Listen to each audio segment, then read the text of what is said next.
Hello, everybody, and welcome to another round of World Talks here on TVP World. My name is Don Arliff. After more than 2.5 years since the full-scale Russian invasion, the war in Ukraine seems to be at a critical point.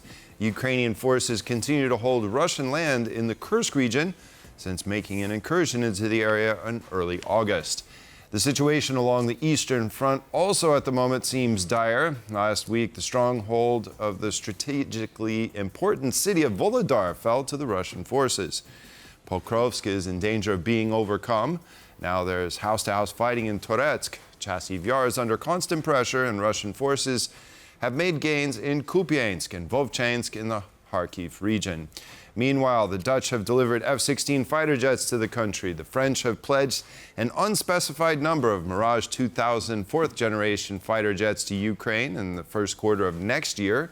Kyiv's also in talks to acquire Swedish-made Saab JAS 39 Gripen and Eurofighter Typhoon fighter jets to protect the skies and provide air cover.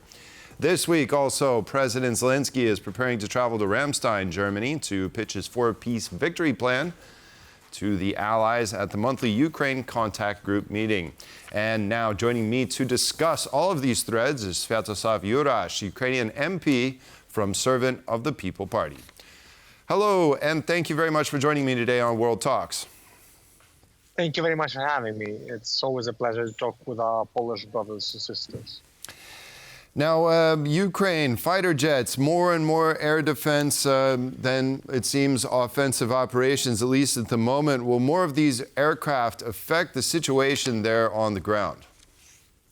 Most certainly. Russians and their air power advantage is destroying the ability of our armed forces to advance. Besides being member of parliament, also machine gunners on the front line. I, as now, come back to the capital for the parliamentary weeks for the voting and decision-making on the government level. But I'm usually in the front lines, and what I see there is constant lack of our ability to advance because of the Russian advantage in firepower, especially in terms of artillery, but also in terms of planes, in terms of aircraft in general. So the fact that all these supplies and all these munitions are helping immensely. So we're very glad to see all the good news, but there's much more that we need to try and retake our country.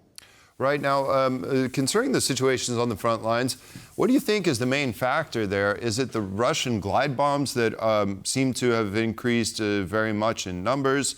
Is it Russian forces numerically being a little bit superior to Ukrainians in some areas of the front lines? What is it in particular? The big game changer compared with the fighting in 22 is the Russian use and Russian multiplication of their drone capability. As far as FPV drones, there's first-person view drones and their ability to basically harass every single advance we make with countless drones, which are inferior in every measure, but still are very numerous. And with the drone attacks, the Russians have the ability to frustrate whatever advances that we make on the front lines. So the fact is, there's a reason why Ukraine has launched a separate branch of its armed service that will be dealing with the unmanned air vehicles, because we see how this is changing the battlefield, and I'm sure this will change the battlefield everywhere around the world, and there are many other countries looking at the situation, making adjustments in their armed forces accordingly. Certainly. What was an artillery war is definitely now currently a drone war. Western policymakers say that Ukraine needs to recruit and train more troops. How is Kyiv's bid to boost its numbers along the front lines panning out this year? There are much panicking headlines that are appearing in different Western media, but the fact is that Ukraine has passed mobilization law that extends the draft. There are different efforts by different Ukrainians to try and bring together various individuals from all around the world also to join our fight.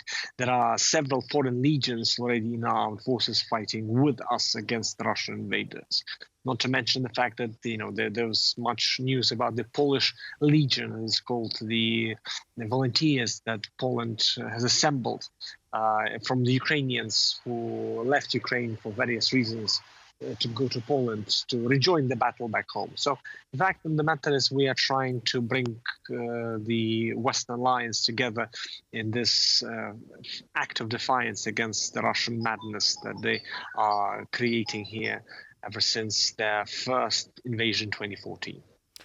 Back to the situation concerning fighter jets. When Senator Graham was in Kyiv, he proposed that retired F-16 fighter pilots in the West volunteer their services or somehow join the Ukrainian armed forces, because we see the one major bottleneck in getting the F-16s fielded is the fact that there's just not enough pilots trained, and training is often very long and time-consuming. Is there any headways on that front?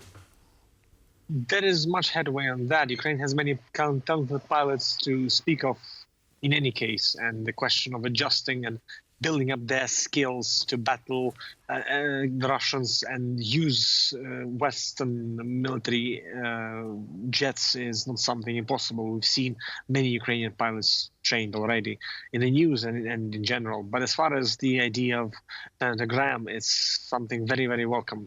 We definitely need more people, especially well-qualified and battle-hardened people like retired American pilots. So we very much welcome that announcement and that interest in that initiative.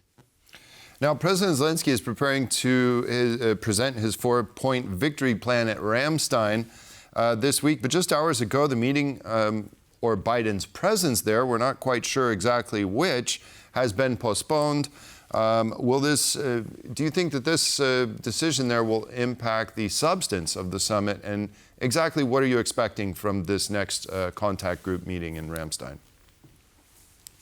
We will see, but it's very important to mention that besides the appearance or non-appearance of President Biden, we have another package of support for Ukraine announced by America just a week ago, and it's multiple billions that are coming here to try and help us in this fight. And it's very important to understand that it's not simply about the appearance of different individuals, but actions of those individuals. And President Biden has been a friend and an ally throughout this ordeal in every way.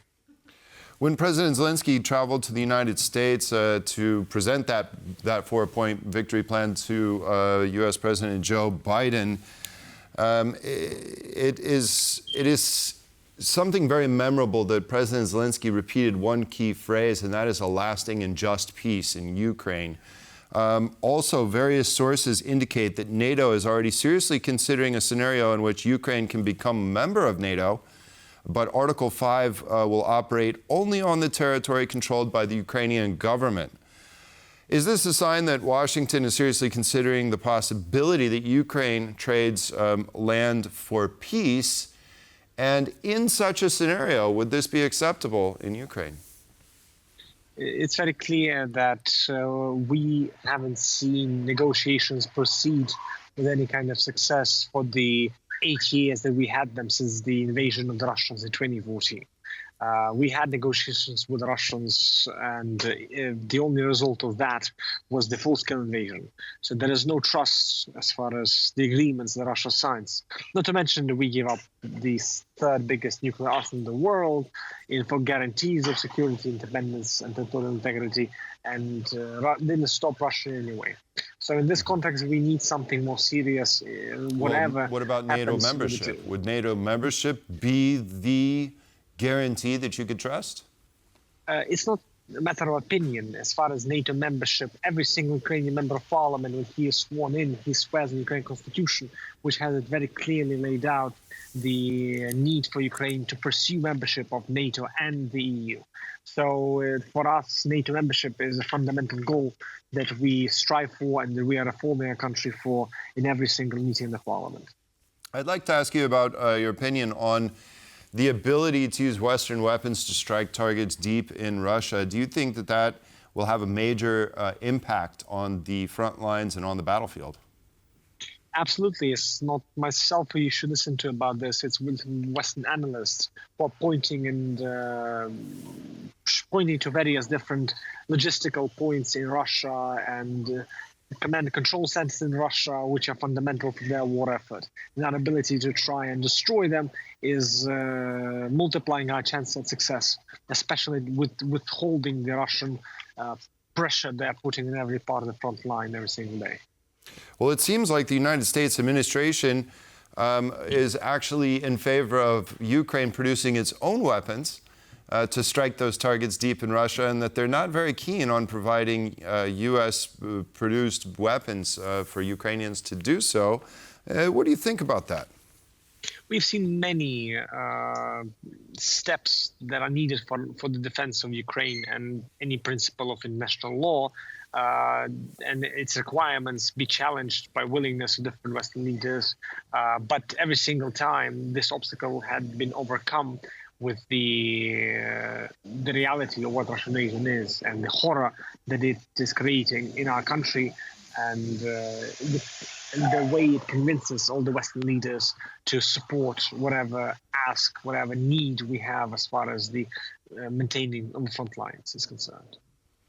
Sviatoslav Yurash, Ukrainian MP from Servant of the People Party, thank you very much, and do take care. Thank you. Thank you very much.